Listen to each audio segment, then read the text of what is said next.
Hello, class of 2020 Enochs High School graduates, and congratulations on the incredible achievement of graduating today. My name is John Gonzalez. I'm a class of 2010 alum of Enochs High.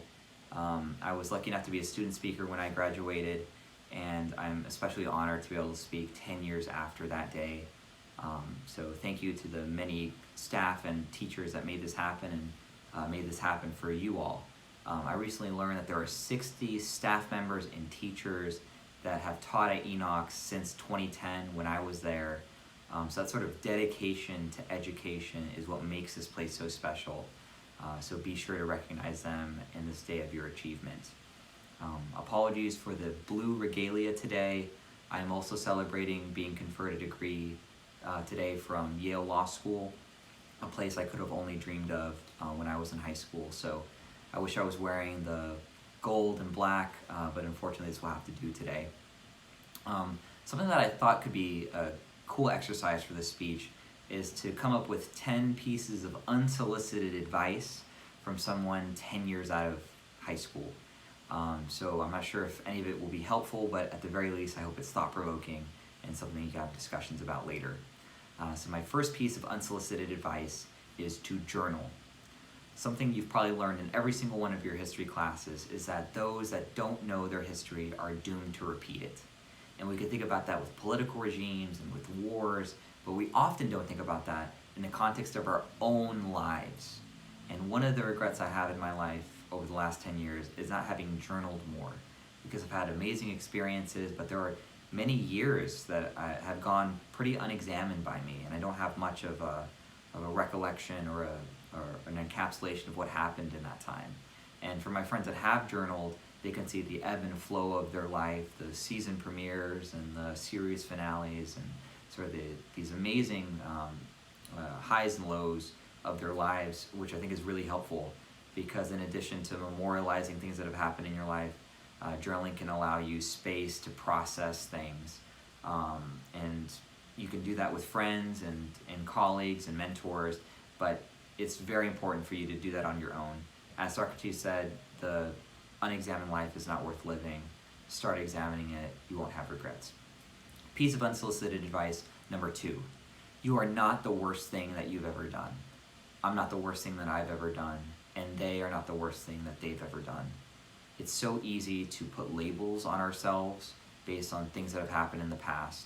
And if there's one thing I've learned in the 10 years since graduating, is that we have an incredible capacity as humans to change. The person I was 10 years ago is a very different person than I am today, and a very different person than I was a year ago.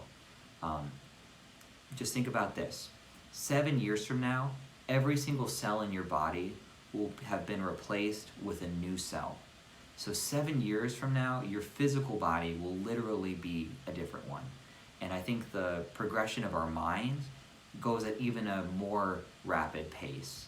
So be kind to yourself, because you will make mistakes, and you will make big mistakes that harm other people in really tremendous ways, and you'll harm yourself in ways that can bring shame and regret.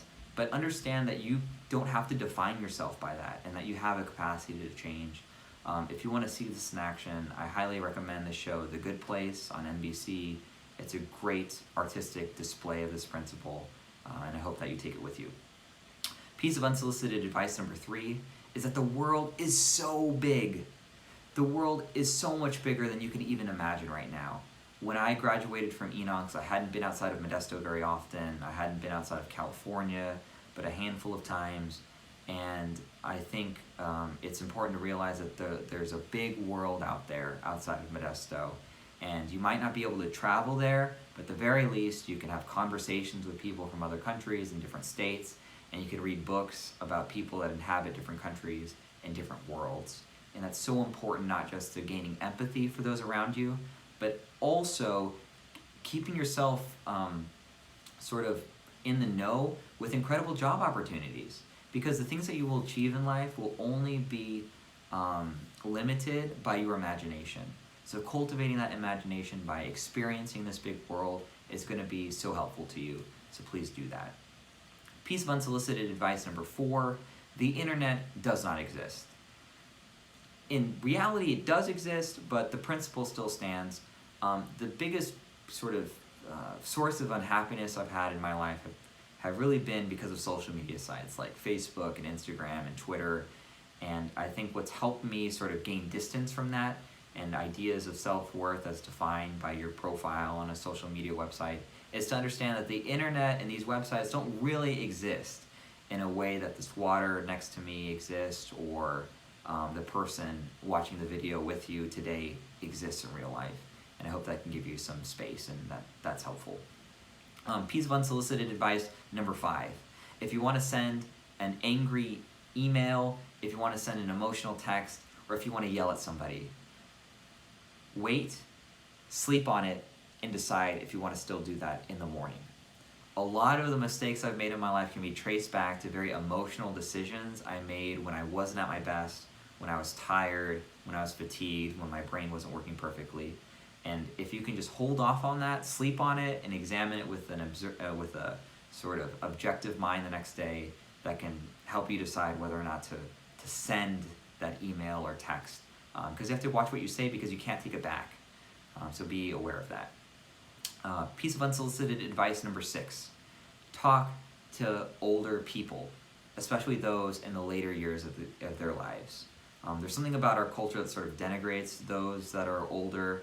We put labels on them like old people or elderly, but there are elders. There are the ones that have the wisdom. You only get to live one life on this planet, and these other people you want to talk to people that have lived a lot of life to get a sense of what the good life and what the right life is going to be for you. So ask some questions like, what is your biggest regret? And what is the thing that you're most proud of? And I think you'll find that that's often quite surprising. So talk to people that are older than you, especially those in the later years of their lives. Piece of unsolicited advice number 7. You don't always have to finish the book you started reading. Right now, it's very important for you to cultivate that habit and that skill of reading. I think the biggest thing that's gotten me to where I am in life today is the fact that I love reading. And the only thing that's really held me back from reading is this idea that I have to finish what I start. I spent an entire year once reading Wuthering Heights when there was a stack of other things I was much more interested in reading. So don't be afraid to put the book down and read something else, or read multiple books at once. And you don't have to finish reading any of them, especially earlier on in life, because you just want to cultivate that habit and be exposed to as many different things as possible. And I think that's a principle that can be helpful. Piece of unsolicited advice number 8. Enthusiasm is worth 25 IQ points. To be fair, I stole this piece of advice from someone else, but I still think it's amazing. You don't have to be the smartest person, you don't have to be the most competent, but enthusiasm will make you achieve a lot more than your skills would indicate. Piece of unsolicited advice number 9. Don't let fear be a driving factor in the decisions that you make in your life.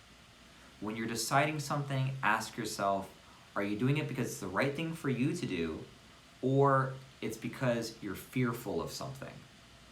And oftentimes you'll find that it's the fear that's driving your decision making. And it's not the fear of the unknown, because we cannot fear something that we do not know. The fears that we have stem from a fear of the loss of the known, a fear of losing what we currently have. And if you have that, you'll make decisions that aren't the best for you. And it's going to be hard. So my piece of advice with kind of tempering your fear is living below your means. So live in an apartment that's not a great space that you want to live in. Have a job that doesn't pay much, and give yourself the confidence that you can survive it. And that your worst case scenario in your mind actually isn't that bad. And don't let fear kind of be a driver for your decisions. And lastly, number 10, my last piece of unsolicited advice is that cynicism never did anything for anyone. I'm not going to sugarcoat it. The world that you're going to walk into is a difficult one, full of big problems. COVID-19 just being one of them. But you can't just sit on the sidelines and allow cynicism to creep in. Because in the 10 years I've lived after graduation, I've seen regular people do extraordinary things. And you cannot allow the privilege that you've been afforded as an American to go to waste. Because while our political system isn't perfect, we have freedoms of expression and political participation that people in other countries could only dream of, and people in other countries literally die for. So you can make an impact in the causes that you care about, but you have to try, and you can't allow cynicism to creep in. So I hope these pieces of advice are helpful to you. I hope they're at least food for fodder, and I'm very excited to see in 10 years one of you giving a speech to the class of 2030 to inspire the next generation. So I'm excited to see all the amazing places that you're going to go, and I hope that you enjoy the ride while you're on it. Congratulations, class of 2020, and enjoy this day.